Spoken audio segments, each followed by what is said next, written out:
Very good morning success गुरु family. आज का दिन बहुत ही शुभ है। सबसे पहले आप सबको रक्षाबंधन की बहुत सारी शुभकामनाएं। तो अपनी बहनों को प्यार दें और उनको सपोर्ट करें ऑलवेज़। और इसी मैसेज के साथ आज स्टार्ट करते हैं करंट अफेयर। ज़्यादा टाइम नहीं लूँगा, आज आपको बहुत बिजी होंगे, आपके घरों में मेहमान आए होंगे। तो जल्दी से आज हम 8-10 करंट अफेयर के टॉप क्वेश्चंस करते हैं जो अपकमिंग एग्जामिनेशंस में आपको बहुत हेल्प करेंगे। तो पहला क्वेश्चन देख लीजिए ध्यान से, बड़ा ही इंपॉर्टेंट रहेगा। Who has won the Prem Bhatia award for outstanding journalism. Journalism के क्षेत्र में बहुत ही इंपॉर्टेंट अवार्ड है ये। अक्सर एग्जाम में पूछा गया है हिस्ट्री में, और आने वाले टाइम में भी ये पूछा जाएगा फ्यूचर में। प्रेम भाटिया अवार्ड आउटस्टैंडिंग जर्नलिज्म के लिए किसको मिला है? 4 ऑप्शन आपके सामने है और तस्वीर आपके सामने है। ये तस्वीर है सी ऑप्शन दीपाकर घोष की। ये जो तस्वीर में दिखाई दे रहे हैं यही हैं प्रेम भाटिया अवार्ड के इस साल के विनर, और ये इंडियन एक्सप्रेस के एडिटर हैं। ये आपको याद रखना है, कौन से चैनल के? इंडियन एक्सप्रेस के। तो ये था हमारा आज का पहला क्वेश्चन। हाँ, जो ऊपर के 3 ऑप्शन है ना, ये भी बड़े इंपॉर्टेंट है गाइस। अर्चना स्प्रिंग, इनको यूनाइटेड नेशन में क्लाइमेट के लिए बेस्ट अवार्ड मिला है। ठीक है। रतन लाल जो लास्ट ऑप्शन है, ये इनको फूड प्राइज मिला था, और ये एक मृदा के मिट्टी के साइंटिस्ट हैं अगर आपको याद हो। और कला नारायण स्वामी, बड़ा ही इंपॉर्टेंट रहेगा ये आपको मुझे बताना है। ठीक है, इंपॉर्टेंट वन है, ये एग्जाम में पूछा जाएगा, ये आपको मुझे बताना है। सेकंड करंट अफेयर पे मैं मूव कर रहा हूँ क्विकली। दूसरा करंट अफेयर है आपके लिए, who has become the additional director of great eastern shipping limited. Great eastern shipping limited एक ये कंपनी है, उसके एडिशनल डायरेक्टर अभी किसको नियुक्त किया गया है? बड़ा ही इंपॉर्टेंट नाम है, और वो इस पिछले महीने जुलाई में बड़ा न्यूज़ में रहा है। सही उत्तर है इसका बी ऑप्शन, उर्जित पटेल। ये हमारे आरबीआई के, रिजर्व बैंक ऑफ इंडिया के एक्स गवर्नर रह चुके हैं। और ये न्यूज़ में क्यों रहे थे? क्योंकि इन्होंने किताब लिखी थी overdraft the savings of Indian saver, अगर आपको याद है तो वो बुक भी याद रखनी है, ये नाम भी याद रखना है। और इस कंपनी के अभी वो एडिशनल डायरेक्टर भी चुने गए हैं। ठीक है। और जो बाकी वायरल आचार्य, ये डिप्टी गवर्नर रह चुके हैं, और ये भी बड़ा इंपॉर्टेंट नाम था आरबीआई का। और इन्होंने एक किताब लिखी है, आपको ध्यान में रखना है, द इंडियन वे। ठीक है। और सुब्रमण्यम स्वामी, ये यूनियन कैबिनेट मिनिस्टर हैं। और वरुण श्रीधर, इन्होंने भी एक किताब लिखी है, ये आपको याद रखना है। तो इस क्वेश्चन से आपको बी ऑप्शन बेसिकली माइंड में रखना है, उर्जित पटेल। बढ़ता हूँ मैं अपने आज के तीसरे प्रश्न पे, जो है which state government has launched Sanjeevani app. कौन सा राज्य है जिसने संजीवनी ऐप को लॉन्च किया है? ये बेसिकली संजीवनी ऐप क्या है? कोरोना से निपटने के लिए सारे समाधान इसमें ही हैं। आप समझ सकते हैं, जो आरोग्य सेतु ऐप है केंद्र सरकार ने निकाली है, उसी का ये वर्जन है, लेकिन एक स्टेट के लिए है। आप समझ चुके होंगे, क्योंकि जैसे पंजाब ने निकाली कोवा ऐप, उसी तरह हर स्टेट ने बड़ी बड़ी अलग अलग ऐप्स निकाली हैं। तो ई संजीवनी ऐप निकाली थी उत्तराखंड ने, अब ये संजीवनी ऐप निकाली है। तो इसका सही उत्तर है बी ऑप्शन, बिहार। बिहार की सरकार ने कोरोना की रोकथाम के लिए संजीवनी ऐप को लॉन्च किया है, आपको याद रखना है। बिहार है तो बिहार की कैपिटल है पटना, चीफ मिनिस्टर है नीतीश कुमार, गवर्नर पूछ ले तो फागू चौहान है गवर्नर। और national park, Valmiki national park Bihar में ही है। अगर पूछे सोर ऑफ बिहार कौन सी नदी को कहते हैं, तो कोसी नदी को। अगर पूछे डॉल्फिन शोध केंद्र भारत का पहला कहाँ बना, तो वो भी बना है बिहार में। और इंडिया का सबसे बड़ा हॉस्पिटल, वो भी बिहार में। तो ऐसी चीज़ें आपको एक्स्ट्रा फैक्ट्स याद रखने हैं, हालांकि हम ऑलरेडी इनको डिस्कस करते हैं अपने डेली सेशंस में।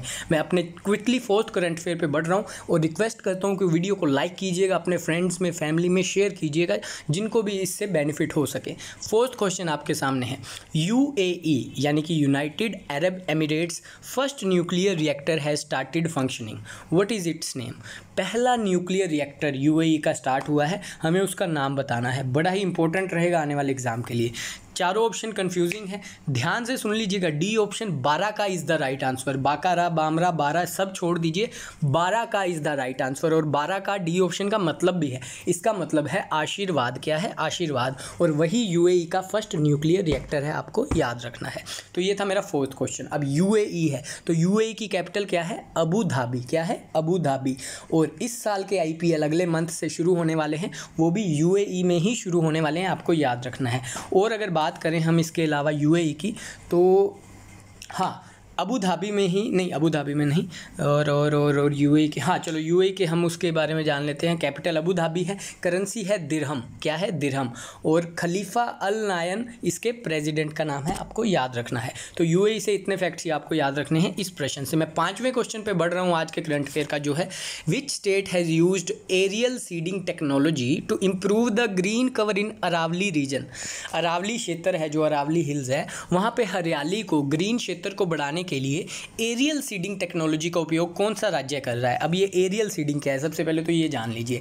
इसमें हेलीकॉप्टर का उपयोग करके, हवाई जहाज का उपयोग करके या ड्रोन के मदद से ऊपर से ही सीड को क्षेत्रों में फेंका जाएगा और उससे धीरे धीरे जब बारिश होगी तो पौधे उग जाएंगे। लेकिन अगर सीड को ही फेंकेंगे तो वो बिल्कुल हल्के होते हैं, तो वो इतने वो नहीं साबित होंगे बेनिफिशियल इफेक्टिव। तो इसलिए क्या करते हैं, ऊपर ही सीड को मिट्टी में डाल देते हैं और मिट्टी का एक गोला सा बना देते हैं ताकि उसको वैसा इन्वायरमेंट मिले। फिर उसको ऊपर से फेंकते हैं तो वो इतने प्रेशर से गिरता है कि वो जो नीचे कच्ची मिट्टी होती है उस पर फिट हो जाता है, और जब बारिश आती है तो उसे अंकुरित होने में ज़्यादा समय नहीं लगता है। तो इस टेक्नोलॉजी का यूज़ करके अरावली क्षेत्र में ग्रीन कवर कौन बनाने जा रहा है, तो ए ऑप्शन हरियाणा इसका बिल्कुल सही उत्तर है। आपको याद रखना है एरियल सीडिंग टेक्नोलॉजी हरियाणा। अब हरियाणा के चीफ मिनिस्टर का नाम है मनोहर लाल खट्टर, सत्यदेव नारायण आर्य है वहाँ के गवर्नर, और कैपिटल ये पंजाब की कैपिटल के साथ शेयर करते हैं चंडीगढ़। तो हरियाणा से आपको ये चीज़ें याद रखनी है। मैं अपने छठे करंट अफेयर पे क्विकली मूव कर रहा हूँ गाइस। छठा करंट अफेयर आपके सामने है, which company become the world's most valuable company. अब कल हमने पढ़ा था सेकंड मोस्ट वैल्यूएबल कंपनी, लेकिन वो एनर्जी कंपनी पूछा था, तो वो थी Reliance industries second most. First थी अरमाको, ठीक है, यूएई की ऑयल कंपनी है। लेकिन अब ओवरऑल कंपनीज में अरमाको भी 1 था और रिलायंस इंडस्ट्री 46 था। लेकिन अब क्या हो गया है, ओवरऑल कंपनीज़ की रैंकिंग में एप्पल आ गया है सबसे मोस्ट वैल्यूएबल कंपनी में। एप्पल, इसके $1.84 ट्रिलियन मार्केट वैल्यू मापी गई है, और अरमैको चला गया है दूसरे नंबर पे, ये याद रखना है। अब एप्पल चीफ सीईओ हैं इसके टिम कुक, हेडक्वार्टर है कैलिफोर्निया यूएसए में, और स्थापना कब हुई थी एप्पल की, 1976 में। ईयर जरूर याद रखना। तो ये आपको छठे क्वेश्चन से सारी चीज़ें याद रखनी है। 7वां प्रश्न आपके सामने स्क्रीन पर है, India will assume the BRICS presidency in which year. BRICS आपको पता है, ब्रिक्स पहला बी से ब्राज़ील, आर से रशिया, आई से इंडिया, सी से चाइना और एस से साउथ अफ्रीका। ये इन्हीं 5 देशों का समूह है और बड़ा ही इंपॉर्टेंट समूह है, और ये 2006 में बना था। लेकिन जब 2006 में ये इस्टेब्लिश हुआ था तो BRIC ही इसके मेंबर्स थे। 2010 में साउथ अफ्रीका इससे जुड़ा और 2010 में ये ब्रिक्स बन गया। और इस साल की प्रेसिडेंसी है रशिया के पास, और इसके बाद 2021 में मिलेगी इंडिया को। ये सीक्वेंस वाइज प्रेसिडेंसी मिलती है, फिर उसके बाद मिलेगी चाइना को, फिर उसके बाद साउथ अफ्रीका को, फिर से ब्राज़ील से स्टार्ट हो जाएगा। तो इंडिया कब प्रेसिडेंट बनेगा ब्रिक्स का, 2021 में। ये आपको याद रखना है। और ब्रिक्स से जितने भी मैंने एक्स्ट्रा फैक्ट बताए हैं ये भी आपको याद रखना है। इस साल का प्रेसिडेंसी है रशिया के पास, अगले साल की प्रेसिडेंसी आ जाएगी भारत के पास।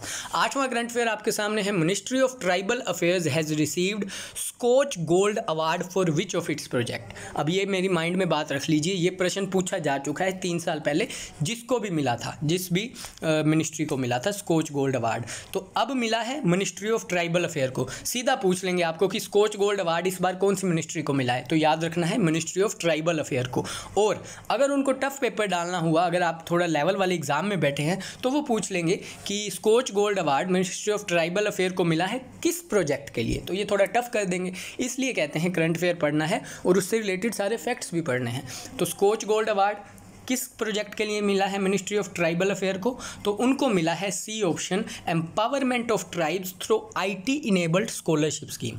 Empowerment of tribe through IT enabled scholarship scheme, इसके लिए मिनिस्ट्री ऑफ ट्राइबल अफेयर को स्कॉच गोल्ड अवार्ड मिला है। अब मिनिस्ट्री ऑफ ट्राइबल अफेयर बार बार दिमाग में आ रहा है, तो मुझे इसका कमेंट बॉक्स में ज़रा मिनिस्टर बता दीजिए, क्योंकि ऐसी चीज़ें ही हमें काम आएंगी अपने जनरल नॉलेज में। 9th क्वेश्चन में अपने जा रहा हूँ आपके लिए है, करंट अफेयर का है या स्टैटिक भी समझ सकते हैं। एमनेस्टी ऑर्गेनाइजेशन ह्यूमन राइट्स की बहुत ही मेजर ऑर्गेनाइजेशन है वर्ल्ड की, उसका हेडक्वार्टर कहाँ है? वेरी सिंपल क्वेश्चन, आता है तो बहुत बढ़िया, अदरवाइज सर्च करके इसका आंसर दीजिए। और स्टैटिक का क्वेश्चन आपके सामने है, who was the first Muslim president of INC, Indian national Congress का पहला मुस्लिम प्रेसिडेंट कौन है, ये आपको बताना है। और ये कब इस्टेब्लिश हुई, इससे रिलेटेड सारे कि कांग्रेस पार्टी बनी कब, सब पढ़ लेना। किसने इसको फाउंड किया, कौन इसका पहला प्रेसिडेंट था, कौन इसका पहला इंडियन प्रेसिडेंट था, कौन इसका पहला मुस्लिम प्रेसिडेंट था, ये तो मैंने पूछ ही लिया है। तो ये सारे क्वेश्चन आपके लिए गाइज इंपॉर्टेंट है। आई होप आपको आज का सेशन बहुत मज़ेदार लगा होगा। तो आज अब अपना बस 10-15 मिनट इस पर दीजिए और अब अपना त्यौहार मनाइए, अपना ध्यान रखें, घर वालों का ध्यान रखें, खुश रहें। Take care guys, have a nice day.